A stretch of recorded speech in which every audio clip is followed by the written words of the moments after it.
Funny about that. You know who was asking about you the other day? Who's that? Nobody.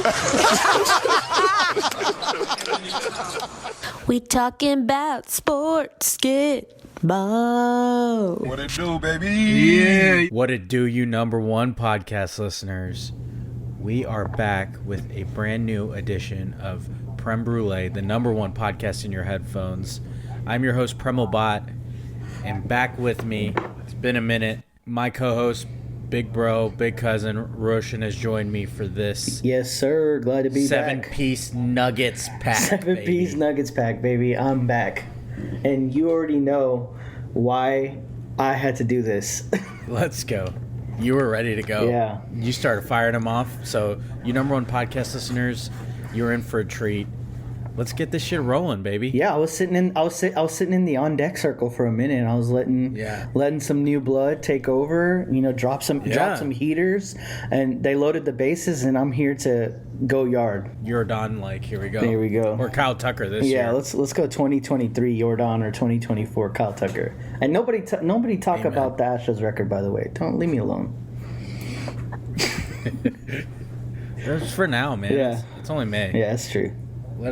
Let us know when we start trying. Season hasn't started yet. Anyway, this one's going to be chock full of NBA again because we're in the thick of the NBA playoffs and entering the NBA Finals. So we want to do a little recap of the playoffs and a preview of the NBA Finals. So without further ado, let's hit that yeah fam or nah. You ready, Rosh? Yes, sir. Yeah fam or nah. The Boston Celtics had the easiest run to the NBA Finals in recent memory. We'll go with recent memory. I'm not expecting you to recall what happened in the 80s or 90s or whatever. Yeah. But just some things to note as you ponder this. The Boston Celtics in the opening round faced the Miami Heat, who were without Jimmy Butler. They then faced the Cleveland Cavaliers, who in the course of the series didn't have Donovan Mitchell in some series clinching games, some very swing games after Donovan Mitchell was playing out of his mind for the Cavs. Also, the Cavs were without Jared Allen, their big man and pretty key piece of their team. Then in the Eastern Conference Finals, they faced the Indiana Pacers, who then ended up losing Tyrese Halliburton, I think, in the last few games of the series. Also worth noting, the other high seeds in the Eastern Conference, so, you know, we're talking about the New York Knicks, the Milwaukee Bucks, all had injuries that impacted their playoff runs. Yep. So hence why the Boston Celtics ended up playing I believe is a 6 seed Indiana Pacers. Yeah, I mean the Pacers don't win that series if Giannis is playing. Yep. Yeah, so no Giannis. The Bucks also were without Damian Lillard for a few games in that series against Indiana. The Sixers had a banged-up Joel Embiid. So you're looking at some substantial injuries in the Eastern Conference. For sure. Also important to consider, the Celtics have been without a key piece of their team. Kristaps Porzingis has been out, so that's worth noting from their end. But yeah, fam or nah, easiest run to the finals, Boston Celtics this year. So I'll go first, then I'll get your answer, Rush. All right, I'm going to go with the nah. And I doubt this surprises you, number one podcast listeners, and some of you tuning in probably know exactly what year I'm going to pull out. The 2015 Golden State Warriors. The one ring we do acknowledge is 2015. Look, I stay petty, so I don't have to get They petty. were absolutely lucky. This was pre-Kevin Durant, obviously pre the year before the 3-1 comeback by the Cavs. This is the first title by the Warriors. They swept the Pelicans, who had Drew Holiday out. And yes, Drew Holiday's got an even better defender, but he was that dude even then. Then they faced the grit and grind Memphis Grizzlies, who were without Mike Conley, a much younger Mike Conley, and key defender Tony Allen, who would have made a difference on either Steph or Clay. For sure. They then faced the Houston Rockets. This was the James Harden Houston Rockets that were, you know, big-time offensive threats. Their one key defensive weapon was Patrick Beverley, who was all NBA defense. He was hurt that series, so no key defender to guard, I would presume, Steph Curry. Then the cherry on top is that they faced the Cleveland Cavaliers, who that year Kevin Love got hurt in their opening round. So he was out all playoffs basically. And in game 1 of the NBA Finals, Kyrie Irving broke his kneecap. So he was out for the end of game 1 throughout the whole series, obviously. So they played LeBron James, and literally the starting lineup featured Timofey Mozgov, Matthew Dellavedova. Those were actual starters in the NBA Finals against Delly, baby. Matt Delly with the shot, boy. Yeah. And I think they still managed 2 games out of that series, I think. It was 2. That run by the Warriors in 2015 was absurdly lucky. For sure. They won it ahead of schedule. That was the one where Andre Iguodala won the Finals MVP. They didn't even know who to give it to. Petty alert. Petty alert. Petty alert. So I'm a nod of this. While the Celtics run is extremely easy, they are going to be facing a Mavericks team that is at full health. So we'll see how that pans out. But at the very least, that gives a slight edge to the Warriors. What about you, man? Yeah, I had a feeling that was going to be your answer. So that's why I let the assist go first, so I could basically say yes, yeah, fam. I do think the Celtics run is easier because they just didn't have to play LeBron this year. They didn't have to play prime LeBron, my glorious Pookie. Overall, I gotta agree with you though. The 2015 Warriors, along with the 2017, 2018 Golden Snake team, they really robbed us of like a definition of a generation by LeBron. So I can't forgive them bitches for that either. So. And I won't. Petty, right? Hey, are you calling me petty? Yeah, you petty. You petty. I'm petty. Legitimately, that 2015, I think the Cavs win that title. Yes, absolutely. Even with just Kyrie, I think they would have won that year. And you're then looking at like back to back. They were leading game 1. He hurt his knee. They went to overtime. They lost. LeBron single-handedly won the next 2 games basically. Yep, they were up 2-1, right? 2-1, and then he just basically ran out of gas. Yeah, it was horrible. It was so hard to watch. Yeah, that was a brutal one. And then the Warriors were even better the next year, but the Cavs won that one. So and then LeBron figured him out in 2016. So it's like, and he actually had some help. Yep. Okay, so those are mostly the 2 teams you consider. In doing quick research, there weren't too many other obvious choices for that type of category. But anyway, moving over, we mentioned the Mavericks, who are going to be the Western Conference champions. But this has been a topic of conversation. I believe Stan Van Gundy first brought it to the forefront because he said the following: Kyrie Irving and Luka Doncic are the most talented backcourt in NBA history. So I pose that question to you. Yeah, fam or nah? We agree with that statement. And if nah, would a title by the 2 of them change your opinion? And obviously, give me who your choice is, if not. Yeah, so I know we just like kind of shit all over their team, but Steph and Clay really come to mind as like one of the most talented backcourts. I mean, I watched them play basketball for pretty much their entire career. That mattered, and there was just like no answer for them some games. I feel like if one of them didn't kill you by dropping 35, the other one did. You had Clay like locking down the best player almost always, and then you had Steph Curry shooting lights out pretty much for 7 years straight. I think Kyrie and Luka are amazing, super fun to watch. Yes, a title will change where they stand as a backcourt. I think that they would give Steph and Clay a run for their money if they probably got 2. I don't see Kyrie leaving anymore. No. I think when he first got there, I was like, this is going to be a rental. It's kind of weird. But as this season's played out, I don't see Kyrie leaving Dallas for like the rest of his career now. So, I mean, they got a shot. I don't see why not. And I love watching them play. They have such complimentary games, and it's like watching paintings. For sure. In the interest of being a little different, I'm gonna I'm gonna go yeah, fam. And I'm focusing on the part about being the most talented. Sure. I was not like you. I legitimately didn't get the fit with the two of them because they both are trying to do pretty similar things. They're both pretty ball dominant, and love the one-on-one game. And they, to their credit, have really worked it out. And I agree with you, Kyrie.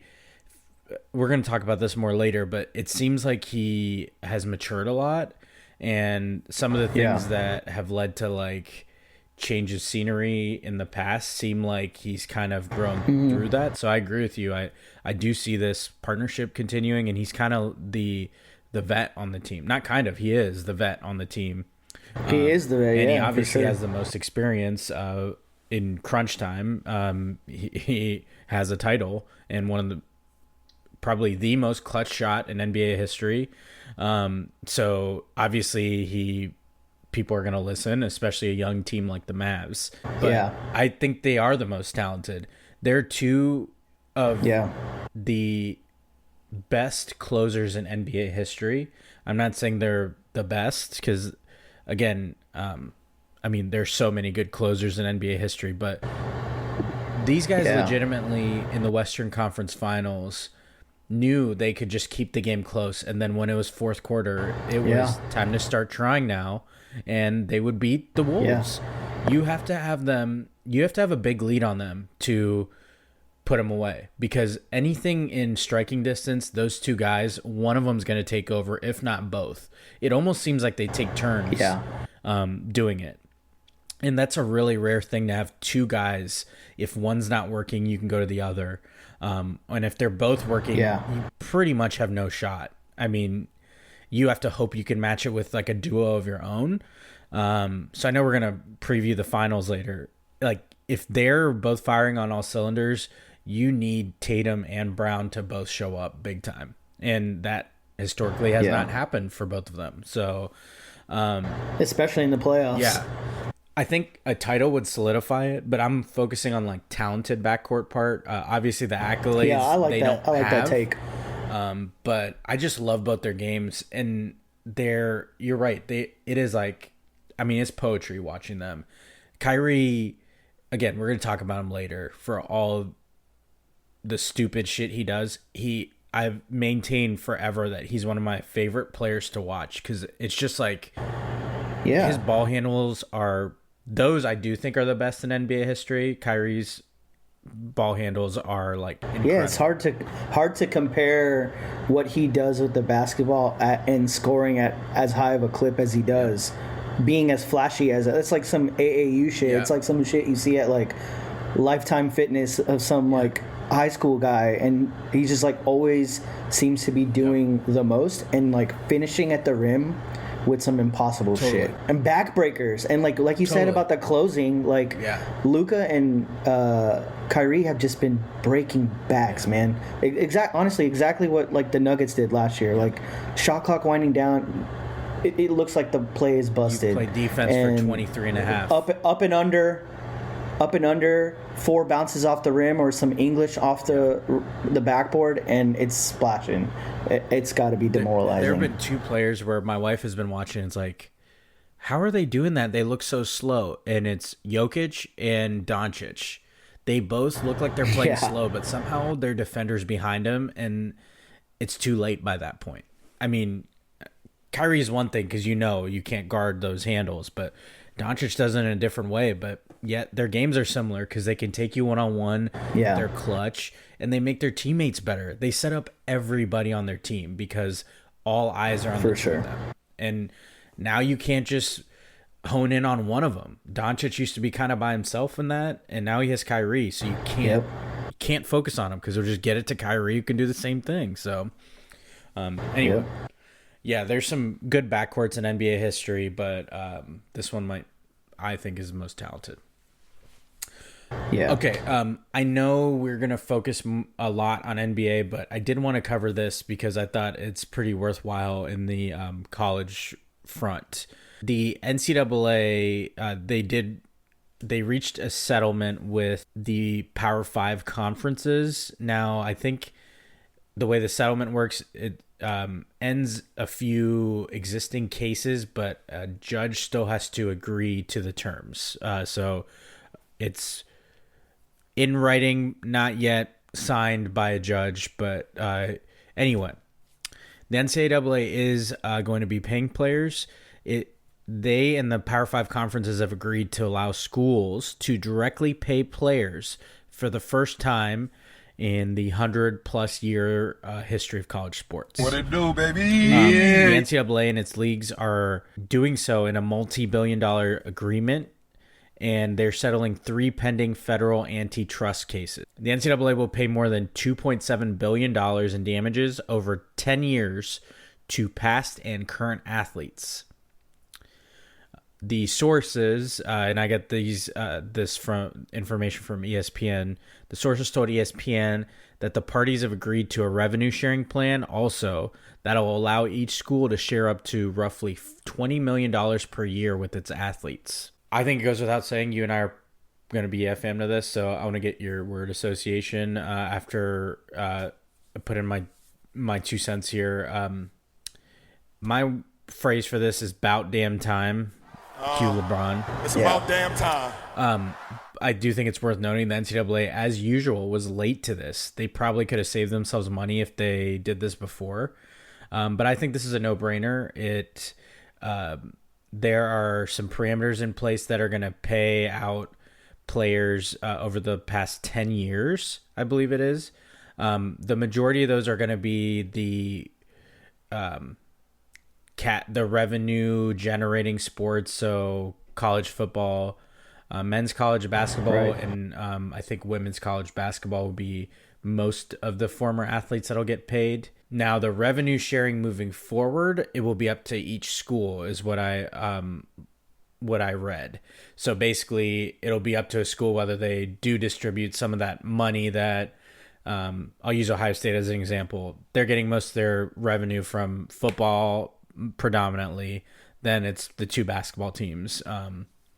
So it would be up to them whether they share it with the other sports that Ohio State competes in. So I would hope that they would, but I think it'll entice other sports to get better, but we'll see. But yeah. Obviously a no-brainer. Yeah, fam to this, but about damn time is my phrase. What about you, man? I think my word is like capitalism. Hear me out. Anyone who plays for entertainment for millions of people and in turn makes these millions of dollars for anyone, whether it's a conglomerate or an institution like a university, you deserve a cut. Yeah. In this capital-ass country, it's the least that we could do. You know, they're kids at the end of the day. They're putting their bodies on their line. They're putting their lives on the line, you know, like especially in football and things like that. Like there has to be some kind of, like, in a weird way, like risk mitigation. Like they're kind of putting their asses out there. So, and everyone's profiting off of it except them. It's kind of fucked up. Yeah. I also think this cleans up a lot of mess that the NIL era has created.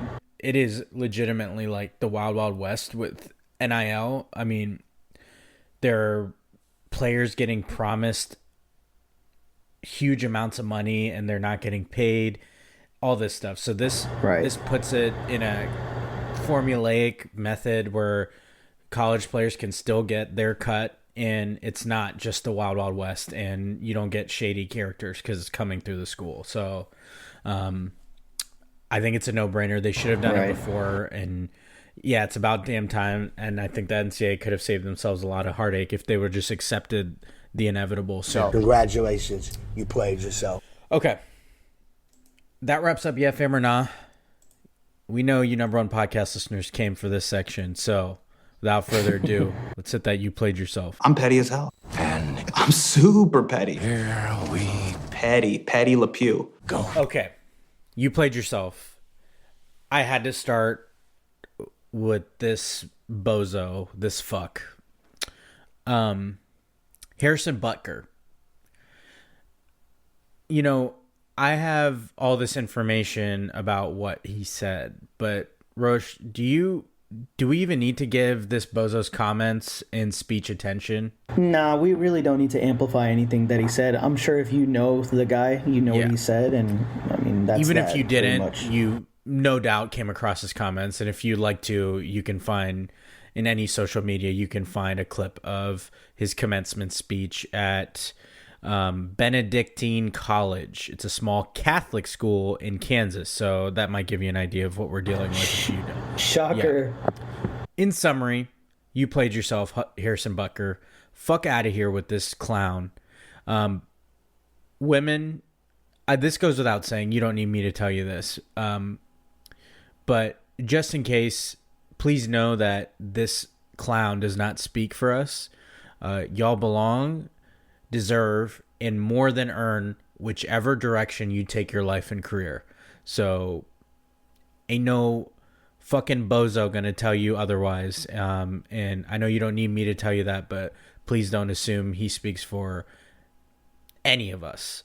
Let's just keep that as the baseline. He doesn't speak for any of us, and if people want to expose themselves and be an idiot like him, so be it. Let them do that on their own.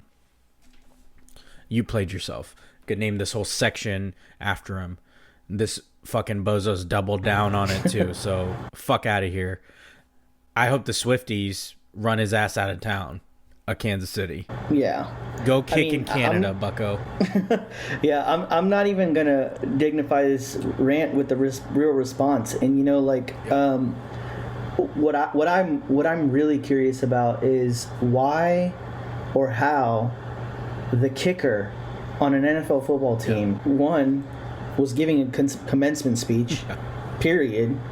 Who fucking cares? And two, why are we continuing to give him a platform after the fact? I mean, there's a lot of like nuance to this thing where you could pick apart. There's a lot of different issues. Yeah, sure, he's a man, but he's also a white man. And there's all these ways you can cut and slice that. But really the worst part of everything is that he wasn't really talking to like super adults. Like, you're talking about fresh-faced young college grads. They're super young, and being that it was at a Catholic school, I think that was very intentional of him to kind of put some like evil, twisted propaganda out there for these women who probably have heard a lot of that in their life. Like, your real role is to do this and that. And like, I think that's like the worst part of it all is like, essentially there's like 21, 22, 23-year-olds that are having their, honestly, like one of their best days of their life and their biggest accomplishment to that day fucked up by some idiot trying to make it about himself. So yeah, seriously, get fucked, Harrison Butker. Now for, I'm sure you figured from this episode title, but now for the special Denver Nuggets section of You Played Yourself. Jamal Murray, you're up first. Rosh, you want to take it away? Yeah, this is a first, huh? I don't think we've, I don't know, I gotta check the archives, but I don't know if we've ever featured the Denver Nuggets in here. I know for a fact that one of these people have, but I think this is for sure a first for Jamal Murray. So Jamal Murray, welcome to the stage, baby. 2 in a row for him because remember, he threw a toddler tantrum and that's correct. That's right. That was a You Play Yourself. Yeah. All right. So you got lucky, and you're back here. Back-to-back episodes. You did go back-to-back somewhere. So quite an accomplishment, buddy. He was in the news, and after they got eliminated, and he said the amount of mental and physical energy spent being the hunted champs was more exhausting than always having a chip on your shoulder and looking to prove people wrong before they won it all. He was frustrated with the season being over and gave the whole, I feel like we should have won. They beat us, but I mean, I don't get what it is about Jamal Murray that I dislike so much. It does have a lot to do with him turning into prime Michael Jordan every fourth quarter against the Lakers, and also like playing like prime Mario Chalmers every other game. Stay petty, so I don't have to I digress. This whole thing was a coward's response. His teammate Christian Brown, he was even like, we were the better team. My brother in altitude, you lost the series. You quite literally were not the better team. Would it kill any of these guys to like give some credit? Like the Timberwolves played their fucking ass off. They beat you at home twice, where you were very invincible. Then you took 2 of their games, and then they came back and extended the series after you went up 3-2. Everyone basically counted them out. They won in Minnesota, and then they went to your home court and beat your asses. You have to give some kind of credit.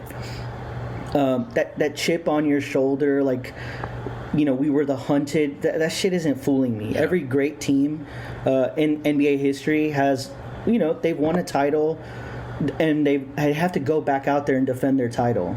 And you have to prove it again. Like, a lot of people can win one title. Can you do it again? Can you have sustained success? Can you build a dynasty? This is where, like, good becomes great, and this is where great becomes legendary. Yeah. Like, this is how sports work. You know, and the last champ to repeat that counts, because, you know, the Warriors went back-to-back in 2017-18. Allegedly, yeah. The last team to repeat were the Heatles. Both of these teams are among the best teams of all time. Some would say that. I wouldn't say both of them are, but some would. I don't make these rules. So that's what I got on Jamal Murray. I think that shit is so lame.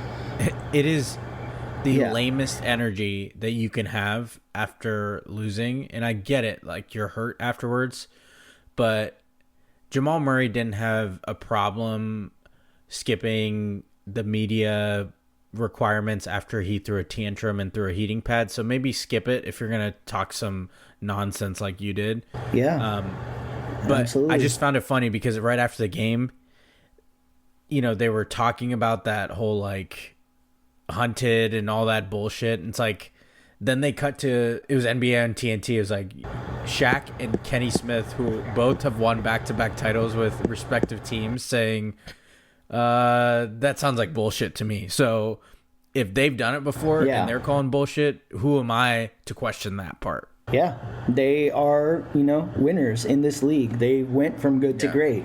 They were not one season wonders, you know. So we don't make the rules. These are the rules of sports. Okay. I'll take this next one. We're talking about the Nuggets. All right. Because this guy, I think, bothers me the most, and that is their head coach, Michael Malone. Who? So I'm going to run this clip for you, number one podcast listeners, so you get context. How hard is it just to absorb a loss like this after going ahead by 20? Next question, man. The season's over. That's what's hard. Fuck being up 20. The season's over. You don't understand that. The season's over. It's hard. Stupid ass questions. This guy is so fucking lame. The only thing consistent about him is that he's a sore loser to go along with being a sore winner.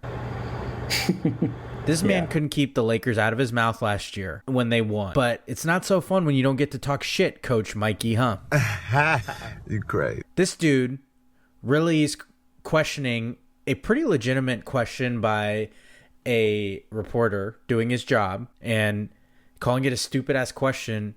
It's not a stupid-ass question, first of all. It's a legitimate question. And you fucking lost. And this whole thing about, like, being tired, again, I go back to what Shaq and Kenny Smith, I think Kenny Smith said this, is like, your time to be tired would have been the beginning of the season, but it's now been a calendar year. If you're still tired from last year's run, I don't see any great team, like, to your point, Roche, making that excuse. And if you really were a great team, why is that your fucking excuse? I mean, for all I question about Jokic, including last episode, how it seems like he hates being good at basketball, he did not make those excuses. So I do want to be fair in that sense and say he didn't make these same bullshit excuses that Jamal Murray and Michael Malone made. But it's crazy that, like, our perception of them held true in this instance. Like, they both could not handle losing with grace. It's like, and they really would have had nothing to hang their hat on, but then they made excuses, and it makes you like, okay, that's fucking bullshit. Because nobody made those excuses when Jokic was throwing up rainbow one-footed fadeaways over Anthony Davis. Bingo. Like, Give me a fucking break here. And I think that was even like one of the dumber points is like they're not some franchise that has won constantly for 10 years where this was out of the order. Like they had one great season that ended in a title. They didn't make it to specific rounds the years prior. They were swept out of one round in the bubble. So it's like, I mean, it's not like some historically great franchise where, you know, like the New England Patriots where you expect them to kind of be sore losers. But yeah, I mean, I agree with all those points for sure. And, you know, remember, speaking of Luka, he once says everybody acting tough when they up. Everybody acting tough when they up. Everybody acting tough. So, I can't help but think of that. Mike Malone is the epitome of that quote. He never stops talking shit. He's always chiding reporters. He's always being snarky about the refs and his pressers. I will tell you one thing I do like about him, though. He is consistent and keeps that same energy at the very least. Yeah. It is a bitch ass scaring the hose energy, but it's still an energy. Yeah, I guess if people are gonna hate you, you might as well lean all the way into it. Lean into it, double down. You know, that's what we like. Lame ass energy to me, but okay. Let's wrap up this 7-piece Nuggets pack. I'll let you take this one away because we're about to throw You Played Yourself on someone that doesn't usually get it. But this keeps with the theme of this podcast, so nobody's safe. So, Roche, take it away. I'm sorry, but Nikola Jokic, come on down. You're the next contestant on You Played Yourself. I dislike Jokic and Murray and the rest of the Nuggets for very personal reasons. I'm sure number one podcast listeners can put 2 and 2 together and figure that one out. But I started seeing a lot of tweets once the Nuggets got eliminated, and it really got some emotions brewing in me, and it was just like this nice hater energy. So I saw a tweet from a Twitter user Jomi Adeniran. In this tweet, every Nikola Jokic playoff series win opponent by seed: 1 2 seed, 1 4 seed, 2 6 seeds, 3 7 seeds, and 2 8 seeds. Wow. It sounds pretty arbitrary, but the main fact is he has never beaten a 50-win team in the postseason in his entire career. Wow. And I was like, damn, that's pretty bad. That's pretty Mickey Mouse. Yeah. You know, we love that term now. And, you know, Mr. Nikola Jockey, he plays basketball all the time, so much and so constantly. So I'm personally happy to see this downfall come so quick. Just 2 weeks ago, I don't know if you remember, but after he won the MVP, he was kind of quoted saying, "I'm kind of used to it. I didn't even pay attention to the race." And I was like, dude, what the hell? And now the media wants to, you know, let him off the hook and enjoy his off season, and we're all just taking our foot off the gas pedal. Not so fast, man. Look, it's time to start getting generational with our hating. Petty, White. Hey, are you calling me petty? Yeah, you petty. You petty. Petty. We learned this from Kendrick Lamar. We all haven't been hating hard enough. It's time to lock in. Everyone lock in.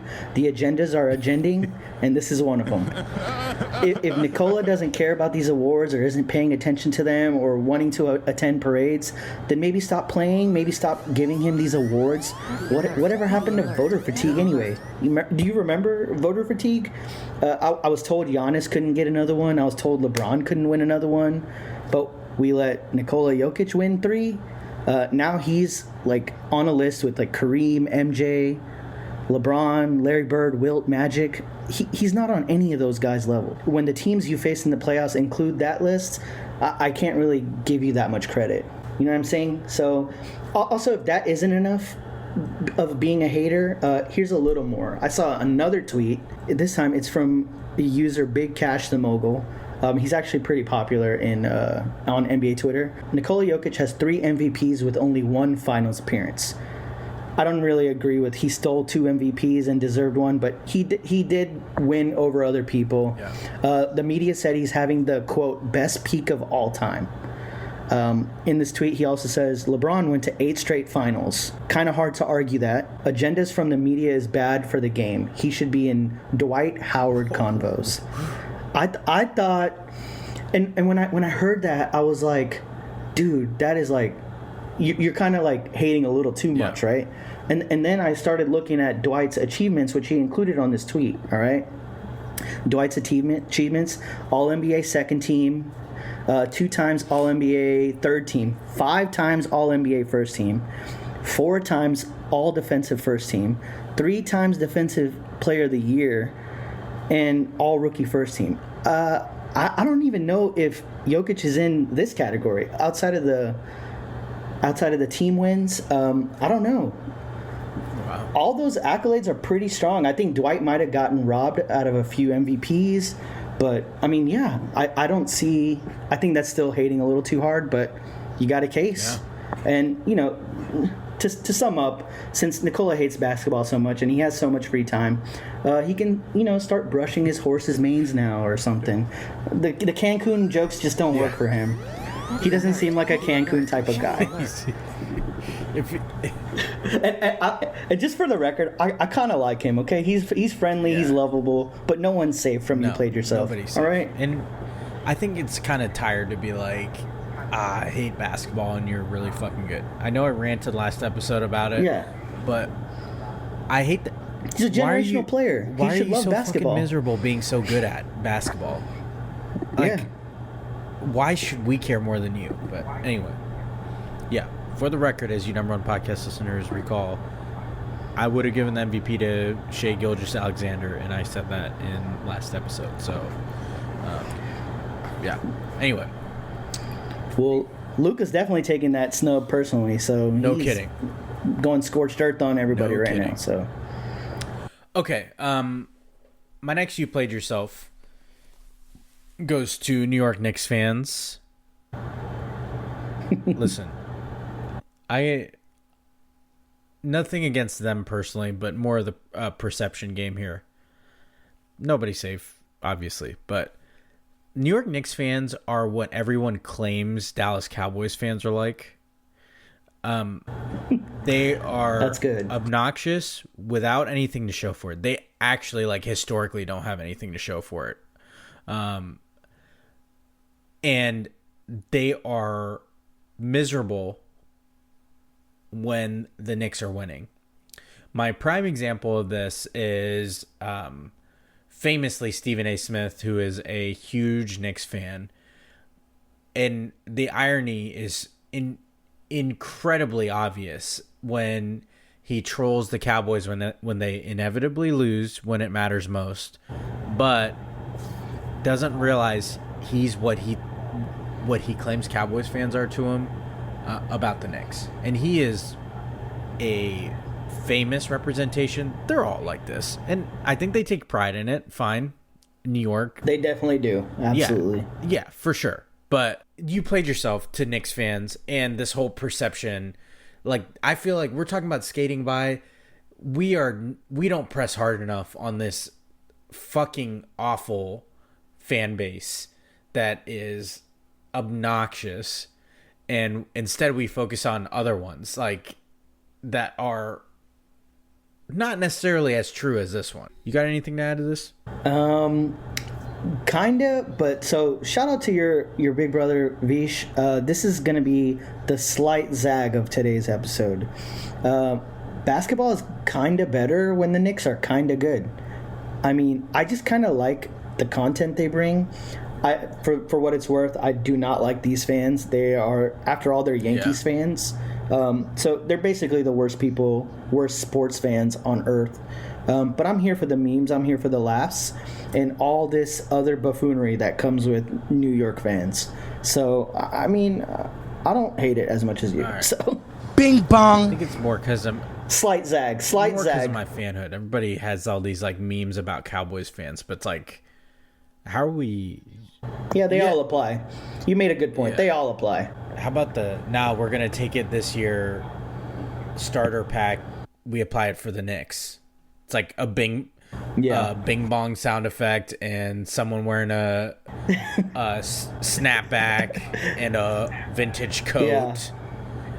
Yeah. Tim's, like, for sure. Yep. Anyway, okay. Next, you played yourself. Let's veer away from the NBA and go to the W. You played yourself goes to this Caitlin Clark discourse. So I wanted to kind of take this in a couple different directions here. Listen, first of all, if you're hating on Caitlin Clark at this point, I just don't even think you can really make a good point anymore. You're just like, you can't even hide that it's not hating it. So it's pointless. Just say you're not a supporter of women's sports or something. I don't know what to tell you. But there is this popular narrative of lecturing other WNBA players about how they should appreciate the eyes and money Clark is bringing to the game. Sure. I want to give credit where credit's due. This point was buttoned up and summarized by Elle Duncan, who's on ESPN, does a great job. I think they do College Game Day, and then she does a lot of WNBA studio coverage too, Sports Center host too. But who said these WNBA players weren't appreciating the eyes and money Clark is bringing to the game? In fact, they've now since obviously stated it. Like, what are they supposed to do? Be in awe of her? Or is it okay with you all that they're just competitors and want to beat her? Like, I think we really need to evaluate and check ourselves, because you guys are not bringing this type of energy to male athletes. You don't look at other NBA players and say, you guys should really thank LeBron for all the eyes and money he's bringing to the sport. Or you're not doing the NFL like Mahomes and all that. No, there are people trying to take his head off when they play him. And we don't even question it. So I think we got to be careful with this discourse. It's like we're new into the sport and like trying to tell them how to behave. But in reality, we don't say this to other sports. So I wanted to give you played yourself both to the people still hating on Caitlin Clark and to those like lecturing these WNBA players as if they don't appreciate the eyes on the game. I'm very sure that's not the case, but they're competitors. So they're not supposed to just like bow down to an opponent. And she's a fucking rookie, and that's how rookies get traded, especially someone as big as that. Like, a number one pick, you're going to get everybody's best shot. They want to beat you. So what do you expect? We don't expect it differently in men's sports. So what's the real reason people are having these lectures? Like, let's watch it with that. Just a little warning shot if you find yourself agreeing with some of the gatekeepers of WNBA. Yeah, and all it's a really good point. Like, I think a lot of it, I think everyone deserves a lot of credit for bringing the eyes to this game. Just in the last 2-3 years, the amount of exposure on major sports channels, news networks, social media, whatever it is, even if like you play like Prize Picks or whatever that stuff, like you're seeing promos for WNBA games and betting on that stuff. There's a lot of credit to be given around. There's more money going into the game, more money coming out of it. I do think like the tweet like Angel Reese sent like kind of was like in bad taste. I don't really think like this early in the season you need to be talking about another team like being like, it just seemed a little too shady. And I mean, I know like the point you made about like the men's league does that, but I don't really like it shit there either. Like, it's a bunch of rookies talking, and it's like, man, let's play basketball and let's beat each other's ass on the court. So I just don't like all the riffraff that comes with all this dramatic stuff, and I'm like, let them do what they want to do. And if anything, all that stuff makes everyone else's jobs better. I mean, that stuff gets clicks, that stuff gets people watching, that stuff pays bills. So let the kids play, as they like to say. Let the kids talk. Let the kids play. Some's going to be in bad form. Some's going to be in good form. Some people will like some of it. Who gives a shit? Let it all happen. Just like we do with other sports. You're right. Next up, we've talked about him a little earlier, but I really wanted to cover this one, and you played yourself. You played yourself to Kyrie Irving gatekeeping. Oh, our old friend Cryrie. Cryrie, baby. It's been so long since we said Cryrie. It feels like a Years. different era, honestly. And maybe it is.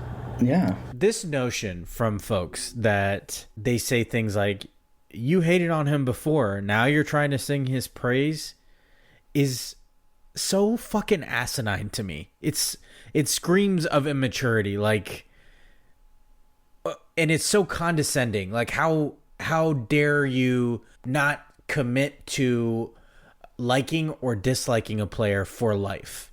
As if we could never think past that method of thinking. Fuck out of here with that. How about we think about this? Maybe two things can be true. Maybe, just maybe, and by maybe I mean he definitely did say something stupid before, and also maybe, again, not maybe, definitely, he's been great for the Mavs.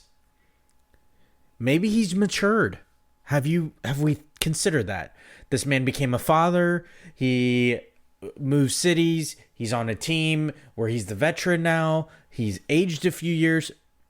Sounds like maturing to me. A lot of circumstantial evidence to confirm that hypothesis there. Yep, facts. Again, we name dropped him earlier, but this is credit to Vish, who put it this way. He literally didn't play half of the Nets games in 2021 and then proceeded to promote an anti-Semitic movie. And we want to act like it wasn't appropriate to, quote, hate on that or hate on him for that. I would do that 10 out of 10 times. And I still don't agree with how he handled his situations in his previous teams. The end of the Cavs run, pretty much the entirety of his time with the Nets was awful to me. I think it was same with the Celtics. But he was a dickhead. But now that, I think, speaking of awful sports towns, like, I'm hesitant to put it all on one side because we don't know what he was dealing with up there. But fair. Two things can be true. They can. Just because we hated him one second doesn't mean we can't praise him the next. I'm still never going to be the hugest fan of him off the court because, to my knowledge, I don't think he's owned some of that officially. It does seem like he's matured from some of the other things that bothered me. It seems like he embraces the team. I think he really learned from his experience leaving the Cavs. He's done a lot of growth. I've seen interviews with him where he's been really retrospective about that. And I don't know for sure, but it seems like he regrets that move. I love his game. I said it earlier. He's one of my favorite players to watch. But two things can be true. He did deserve the hate then, and on the court, he does deserve the praise now. He's going to the NBA Finals with the Mavericks, and to him and Luka's credit, they found a way to make it work, a situation that people thought wouldn't. So, and the simple fact of the matter is, in his previous stops, he had some damn good players to play with. It didn't work with KD and Harden in Brooklyn, so he had to at least play a part in that. It didn't work in Boston with Tatum and Brown. He had to play at least a part of that. So maybe, just maybe, those stops taught him something and he's matured a little. I don't know. Luka's not just a magical potion for Kyrie. He had to do some soul searching of his own to embrace that new role of his. Yeah. So this fucking gatekeeping, because you hated on him once, you can never like him, is fucking asinine. It's so stupid. Because, I mean, think about this think about this angle, okay? You like a certain team, and a player you previously hated gets traded to your team. What, are you supposed to keep that same energy and all of a sudden not root for him on your team?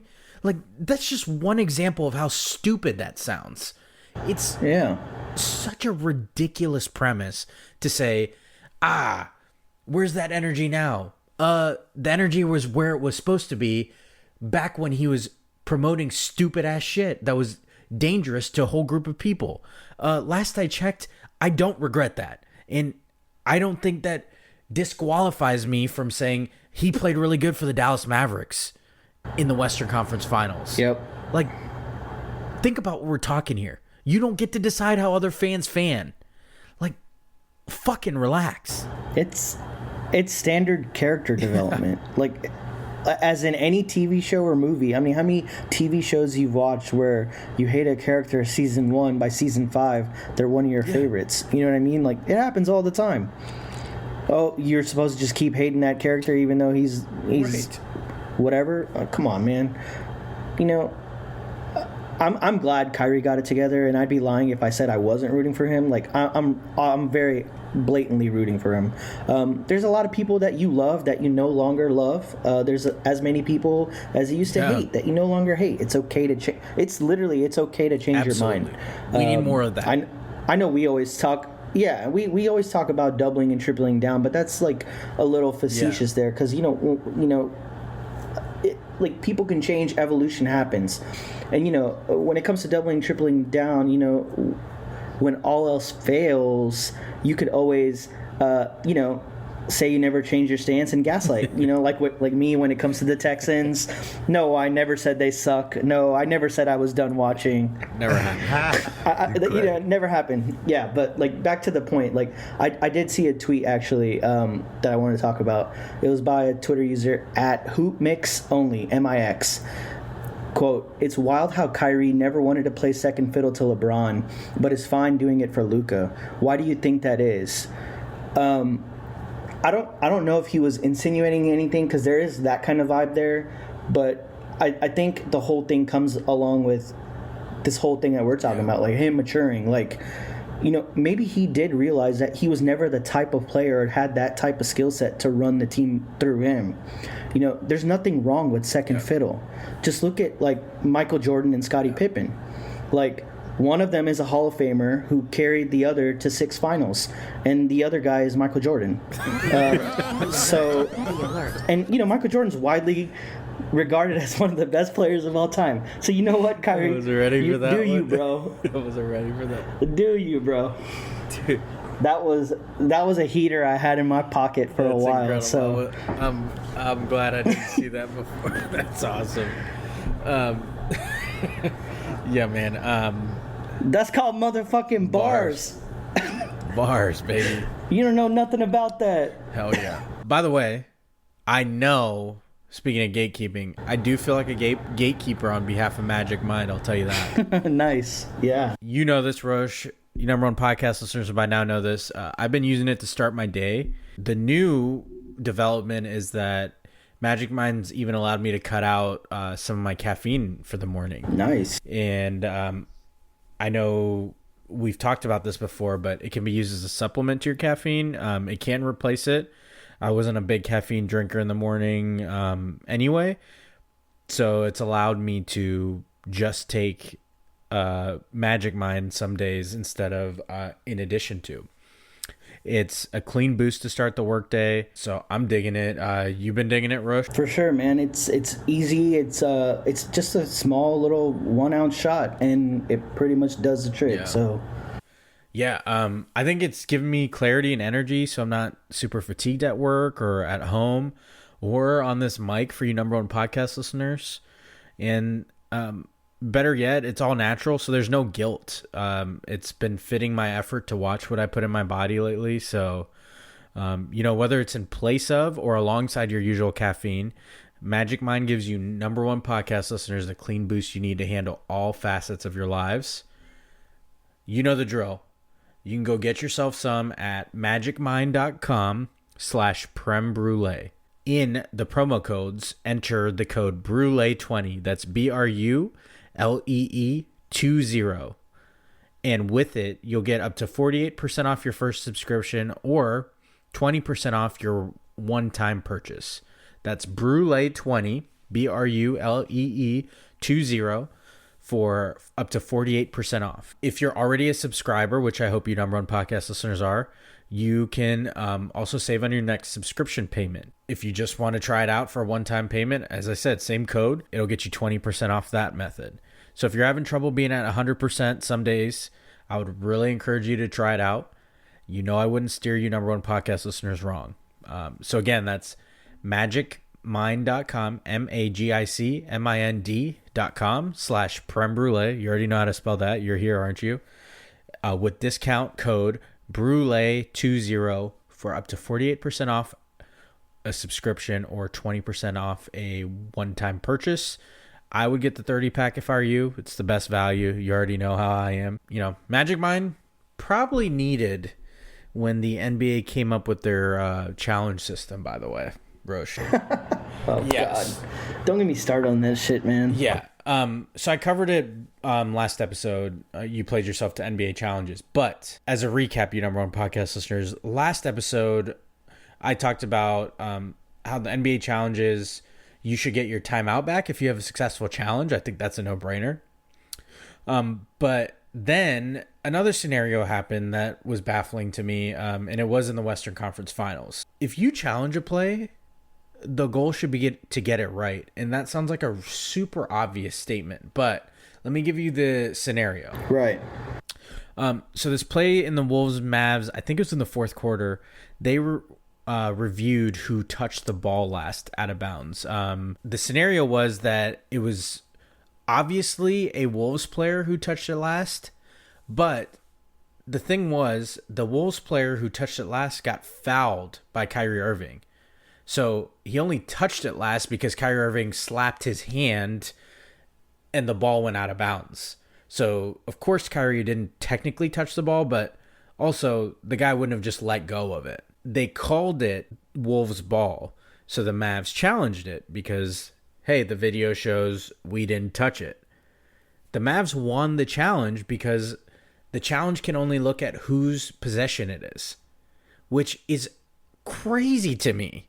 Because they couldn't, even though the video evidence clearly shows it as a foul, switch it to make it the right call on the court. But they can switch possession even though it wouldn't have come into play if they would have called it correctly.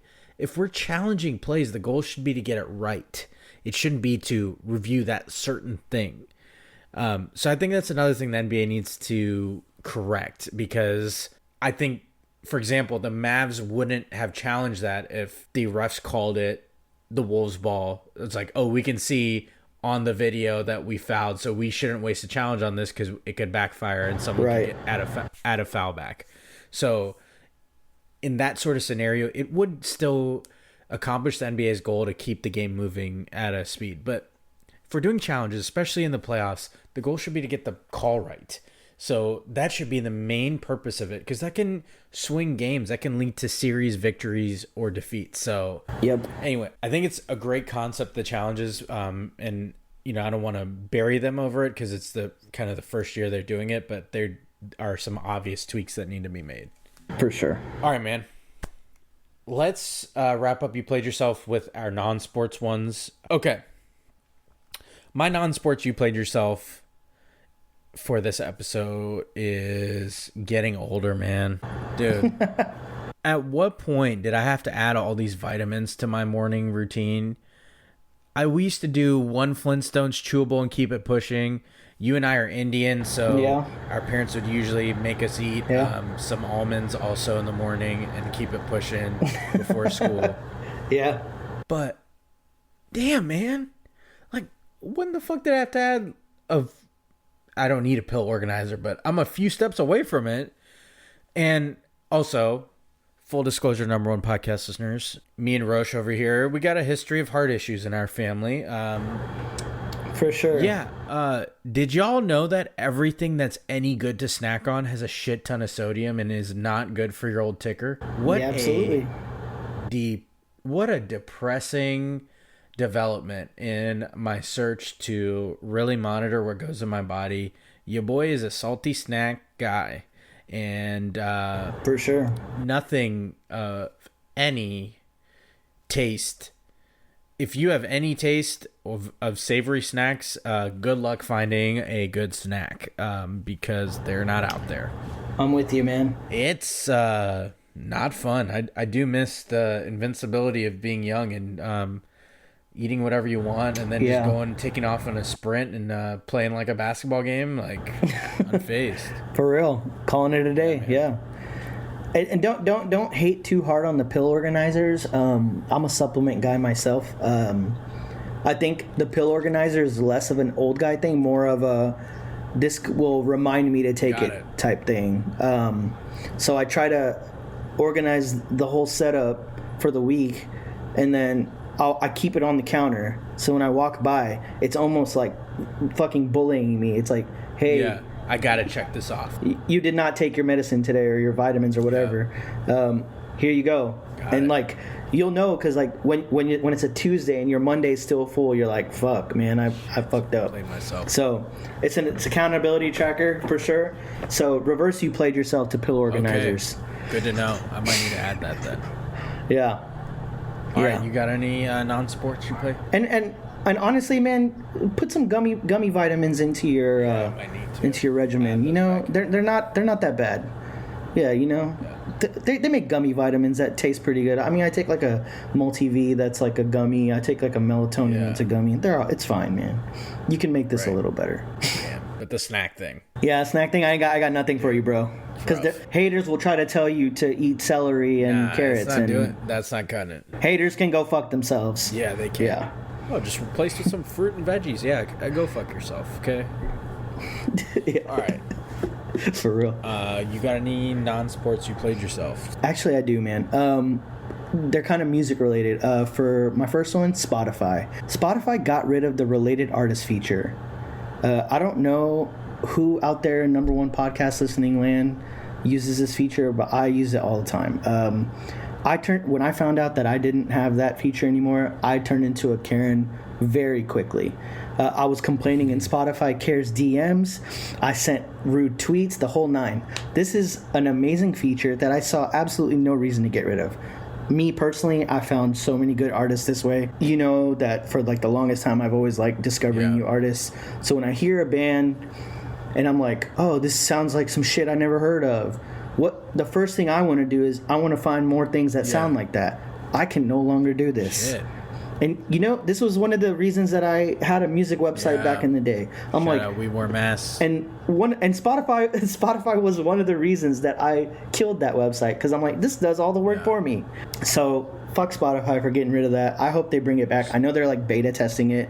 So hopefully they bring it back. So Spotify, if you're listening to this, bring that shit back. So are you announcing the return of We Wore Masks right here on this episode? No, I'm not. It's too much work. It's too much work. If it ever came back, it would probably have to be a podcast, just because I don't want to build a website or do anything like that. But rest in peace, We Wore Masks. Rest in peace for sure. And similarly for music, there's going to be a new Eminem song out. I saw on Twitter. I think I speak for everyone when I say we didn't ask for this. Cue the Stephen A. Smith clip, because come on, man, no one wants to hear that shit. I'm here to tell you right now, we don't care. Let me tell you something. We don't care.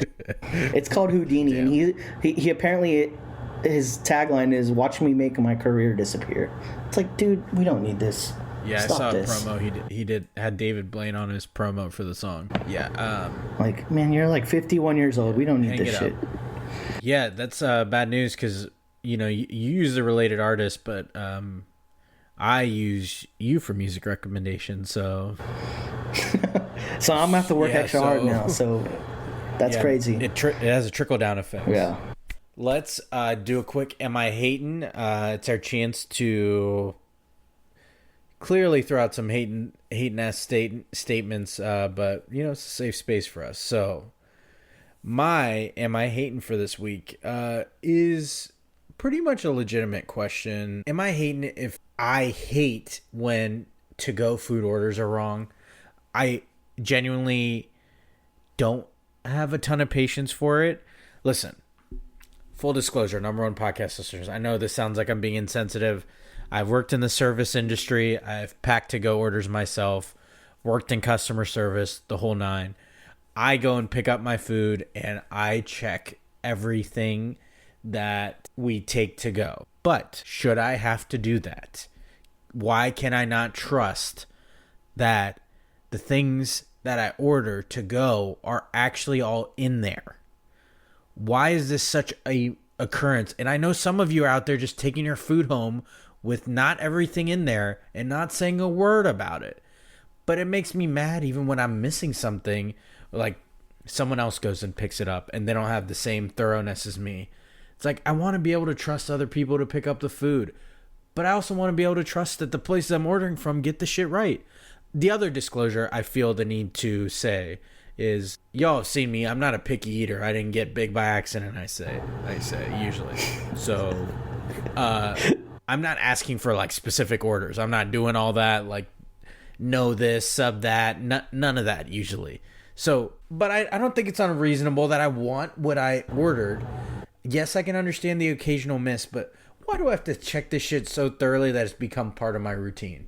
So, am I hating Rush, first of all? I am going to go out on a limb and say you are not hating, because this happens all the fucking time. Right. And like you, I want to like be compassionate towards food workers, all this stuff.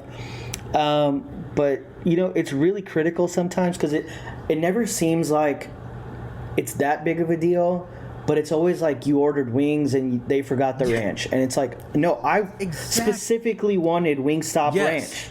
And you did not put the extra ranch in there, knowing that I'm a excessive ranch dipper because I get dry rub and I need the ranch. And I ordered an extra ranch, which I also paid for, by the way. Oh, man, don't get me started. No, I want the extra fucking ranch in there. That chaps my ass, bro. So I'm with you. And then you call them, they're like, do you want to come back and get it? And you're like, fuck it, man. No, I don't want to drive 4 miles for a fucking ranch. Man, I wanted you to put it in there in the first place. And you best believe I'm going to have you credit my account if you mess shit up. That's where I'm at in my adulthood. Facts. Because I need the 75 cents back, bro. It's the principle. We're Indian also. Yeah. Like you fucked with the wrong race. Exactly. It just happened to me the other day. I'm not gonna no free publicity here, good or bad, but damn, they forgot. I just gave Wingstop free publicity. That's fucked up. Yeah, you're right. Cut the check, Wingstop. Yeah. Your boys need a 10-piece. Yeah. I got a hot Wingstop take 2, so I might have to save that one. That might be controversial. We might have to bring that out later. I think you know the take too. Oh no, you about to piss me off. I'm pretty sure you know the take about it. So it's as controversial as my Frank Ocean take. So we're gonna have to save those. We might have a new segment, like try to get the other host to not react. Punch air. Yeah, there you go. To punch air. Yeah. Okay. You got any Am I Hating Stad? I do. You're not gonna like this one. But before you ever get the chance to present the opposition, am I hating if I say I'm so sick? I see you smiling right now. I know you know what I'm about to say. Am I hating if I think we got to get rid of the birthday post on IG? Yeah. No, disagree. Okay, disagree with you. This is a safe space, so have at it. So for some reason, I don't know what it was. I just turned a corner one day and I was like, this shit is so fucking stupid. And it really started when I was doing a post like I diligently do for all the people that I care and love about on their birthdays, which is very meaningful to me, by the way. Like, I don't want to take that away from this segment. To your credit, you do. I was doing people. I was doing a post for my girlfriend who I love very much, and I was like, this is fucking obnoxious. I was like, this woman lives with me. Yeah. Why the fuck am I doing all this? This is absolutely stupid. It's a waste of time. I have so much time that I spent on this post for what, 100 likes. It's just, I was like, there's not enough ROI for me. Back to capitalism. There wasn't enough ROI for me on it, and most of my friends, they might not care. I know that one's a little different, but like, you know, you got cousins and friends, and it's like not everybody knows everybody. I was just like, why do we do this? Why do we feed into this virus of social media? Like, why can't we just keep up to date with our friends and do all this stuff? And like, I don't know, like when I got rid of Facebook a few years ago, when I stopped using it really, I made a point to take all these people's birthdays and put them in my calendar, my Apple calendar. So I don't need Facebook for the reminder. So I do have reminders of people's birthdays, and I'm very adamant about texting them, calling them, doing whatever on their birthdays. So am I hating to say that we need to do away with feeding this narcissistic machine of social media and start thinking for ourselves again and being like, let's bring human connection back? Because like, what are we doing this for? Some likes and some reposts? Like, we don't need that shit. Why don't I just call you up and tell you I love your ass anyway? Like, ultimately, so, let me flesh that idea out. Ultimately, yes, there's good intentions behind it. Yes, that is more important. It is the thought that counts. So like, a post, it's accomplished the same way by texting someone, calling them, whatever method you so choose to wish someone. Carrier pigeon next year, postcard from you next year. We're gonna keep going, baby. We're gonna keep going backwards in time, basically, until we send. And another like big one that kind of did it for me is like, I see this often, like people posting about like their mom's birthdays or their dad's birthdays, and neither of their parents are on social media. So they're like, happy Mother's Day to my mom. I'm guilty of this. I posted Mother's Day pictures all the time. Not on there. Happy Mother's Day. My mom is not on Instagram. What the fuck am I posting this shit for? I'm like, why the fuck am I wasting time posting this? My mom is not going to see this. I'm going to call her and tell her I love her. You know what I'm saying? And she'll like that way more than this dumbass post that I'm doing. And you're going to go there and spend time with her. Facts. Shout out my mom. Shout out her. Now, it does feel like everybody came to the same conclusion right before my birthday, so I do want to state that, listen, I understand your point, but it feels like everybody uniformly decided right before my birthday that they weren't going to post about it. We took it out on you? Yeah, it does feel that way. It might be a little self-centered to feel that way, but listen, then again, I have my own podcast. Yeah. Facts. So I'm somewhere in between. Like, I can't lie, I do like that superficial shit. I am one of those. I'm guilty. I admit it. But I respect everybody's method of wishing birthdays, and we are getting older, so that shit is just doesn't hit the same. So I get both. I will say though, we're about 8 days after your birthday, so happy belated birthday first of all. And you know what you can do instead of posting on social media is you can listen to this fucking episode and you can repost it on your story. And if you don't, you a bitch and you hate Premal. You hate me, and that's all I gotta say about that. For his birthday, listen to it. Amen. Great plug. Can't top that. Yeah, that's a great plug. So this is a safe space. So no, you are not hating, but I am hating a tad bit. Because listen, to each their own. Like, I'm still gonna post. And a long time ago, I used to. This is an early too much sense. I've talked about it before. This isn't my too much sense, but I used to focus on like reciprocation. Like, did they post about me? That's the only way I'm gonna post about them.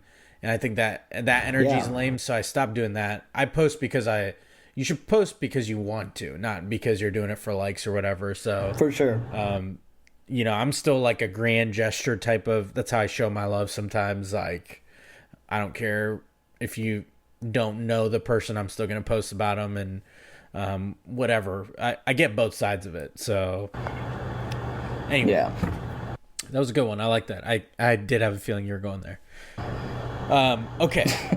Let's move on to who you got and what you feeling. Number one podcast listeners, as a recap, last episode, me and AMD talked about some disappointing teams of the playoffs. He picked the Phoenix Suns. I picked the LA Clippers, who, by the way, just extended Ty Lue to make him the highest paid NBA coach, and presumably keep the Lakers from hiring him away from them. Yep. We talked about our most surprising results. I like this one. We kind of took different directions. Namdi talked about Anthony Edwards kind of taking a huge step up And I talked about the changing of the guards, the young players stepping up, and this playoffs being one that was full of those. Who's making the finals? This one was brutal. Namdi said Knicks versus Timberwolves. Now, he couldn't have predicted Brunson getting hurt and all that stuff, but was off on that one. I picked Celtics, Timberwolves, so it's half right, but I think we both thought the Timberwolves coming off of that victory against the reigning champs, the Nuggets, they would ride that momentum, and their size would be too much for the Mavs, but, Karl Anthony Towns disappeared. Anthony Edwards didn't have his best games, and they did not have an answer for Kyrie and Luka, and more so the Wolves did not have an answer for the pick and roll lobs to Derek Lively, Daniel Gafford.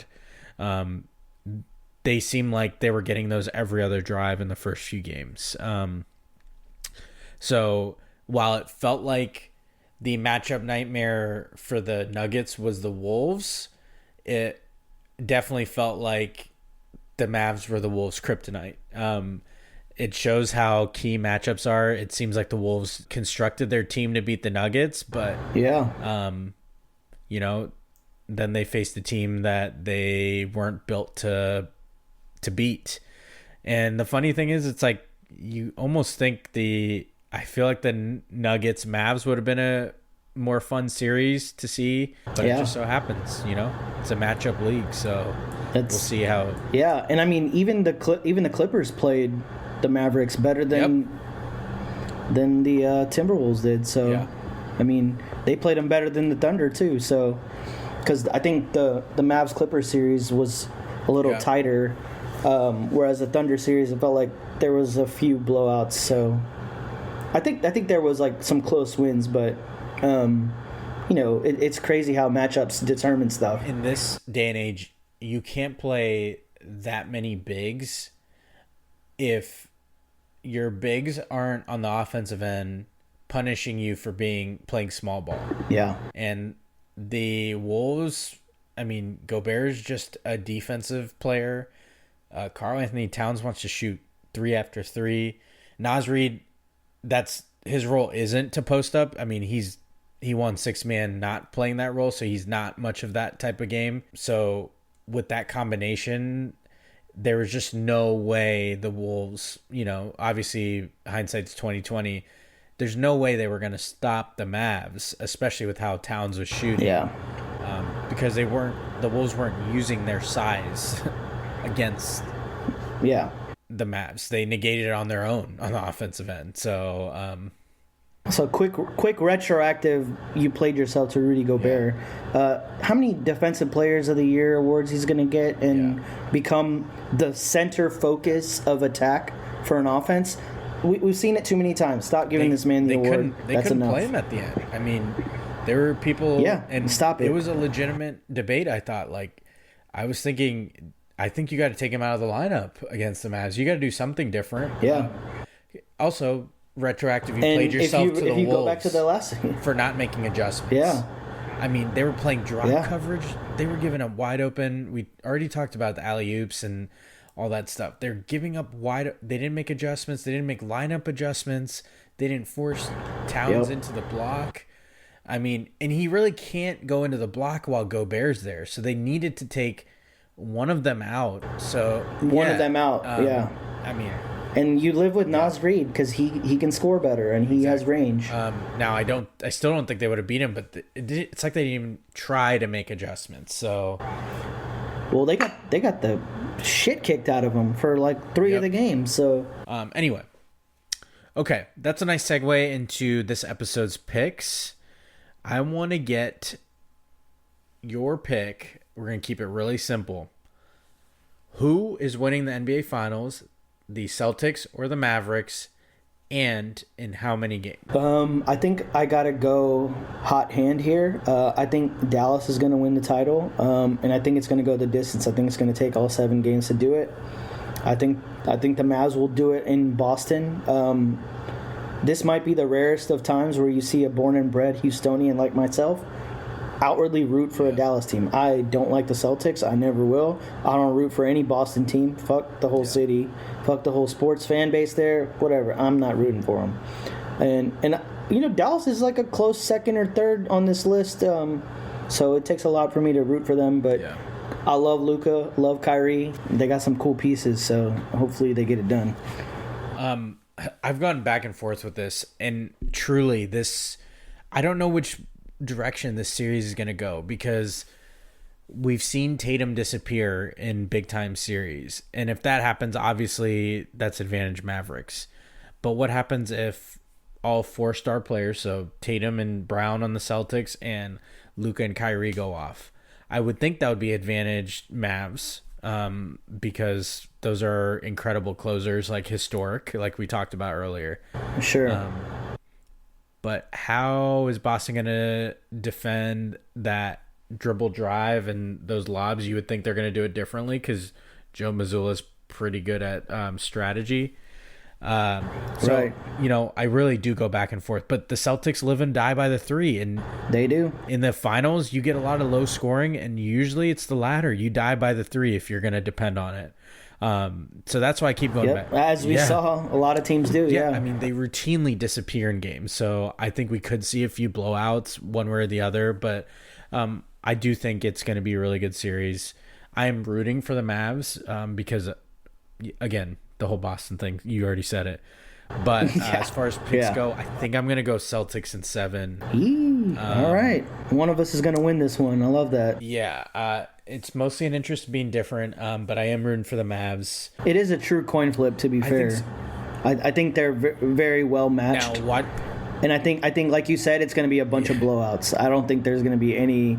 There might be like 1 or 2 particularly close games. Yeah. Watch it be completely different, because I thought the Wolves Mavs series was going to be close, and it didn't end up being. So truly, I'm interested to see. And the other thing I'm interested to see is whether Kristaps Porzingis plays or not, because I think that makes a huge difference. It pulls the Mavs bigs away from the hoop. It gives the Celtics a mobile big man to defend that, dribble drive, pick and roll. So we'll see. But Kyrie and Luka are something else, so wouldn't be surprised to see it happen. Yeah. Okay. What are you feeling lately, man? What am I feeling lately? I think I was on Creme Brulee about this time last year, and it's always like a very similar answer. I'm a big fan of the summer. Pool season, great. Still, apartment life. Got that pool like down the street from me, technically. And I just went to Marfa, Texas. I'm not sure if you're familiar with this. I was going to ask you about this. So it's like a huge. It's not a huge. It's a very small town, but it's a huge like deal for Texans typically, because it's, if you're into like the art scene and stuff like that, it's like a very cool little niche art town. There's like museums and all kinds of weird stuff there. There's like a bunch of art pieces, and it's kind of like a dusty West Texas town, and it's very like nature focused, because it's like basically a desert. You can see the stars at night. It's just like this little weird planetary oasis with a bunch of art and a cool little scene. So we turned a long weekend into a trip out there. It takes about 7 hours to drive there. Whoa, that far? It's not a short drive. Well, being in Houston, it's like 11. So we're like, now that we live in Austin, we're a little closer. So it's about 6:10. We took Penny, the dog, for all you number one podcast listeners. So, when you have a little dog, you need to take a few breaks. Smaller bladder. Let her stretch her legs, and smaller bladder, So I made a whole thing out of it. It was cool. I'd never heard of that. Yeah. What I'm feeling, you already shouted out earlier, but I just had a birthday, so I'm feeling turning 33. Yes, sir. As washed as I'm feeling lately, always grateful for birthdays, and I love giving other people attention, but I'm not great at receiving it. But I appreciate being spoiled by family and friends and all the people that reached out. But yeah, I love this time of year. I love being kind of like a spring into summer birthday. And a lot of years we do like a bar crawl. We didn't do it this year, but usually falls on this weekend around Memorial Day weekend. So I always have a good time, and my wife especially makes it special. So that's what I'm feeling lately, is feeling the love from others for that birthday, turning 33. Who would have thought it, you know? Oh, no. We made it, bro. Yeah, we did. You know, who would have thought it? My back to answer that question. But anyway, let's wrap up this episode with Too Much Sense. Hit that intro. Okay, you number one podcast listeners, my Too Much Sense for this episode is that we all need grace. Sometimes we're in a position to give grace. Other times we can only hope to receive it from others. I think it's an important reminder that oftentimes we needle and jab those closest to us. So if you're in a spot to give grace, let that small stuff go when someone else is needling and jabbing, looking for a reaction, even if it's bothering the other person. We can only hope that the favor is returned to us when we have a moment we're not doing so well ourselves. So that's my Too Much Sense for this week. Give grace when you're able to, and that way you can hope to receive it in return when you need it. Perfect, man. Yeah, man. Well, you number one podcast listeners, we had a chock full of NBA playoffs edition of the number one podcast in your headphones, Prem Brulee. You already know that that 7-piece Nuggies, we had to address it. A little bit of sweet and sour Amen. sauce. Yeah. Absolutely. With the dip. With the dip. So that 7-piece Nuggies, they're out at the horse tracks with Jokic. Not quite Cancun, but you number one podcast listeners, thank you for tuning in to a brand new edition of the number one podcast in your headphones, Prem Brulee. I've been your host, Premal Bhatt. That's been my co-host, Roshan Bhatt. Thanks, Rosh, for joining me. Yes, sir. Of course. Always a pleasure, man. Yeah, man. As always, you number one podcast listeners, we thank you so much for tuning in, and the shares and the likes and the referrals. So if you're one of those not trying to post to social media, send a carrier pigeon. Let a friend know about us. You know what I'm saying? Yeah, postcards, something. And we will talk to you next time. Yes, sir.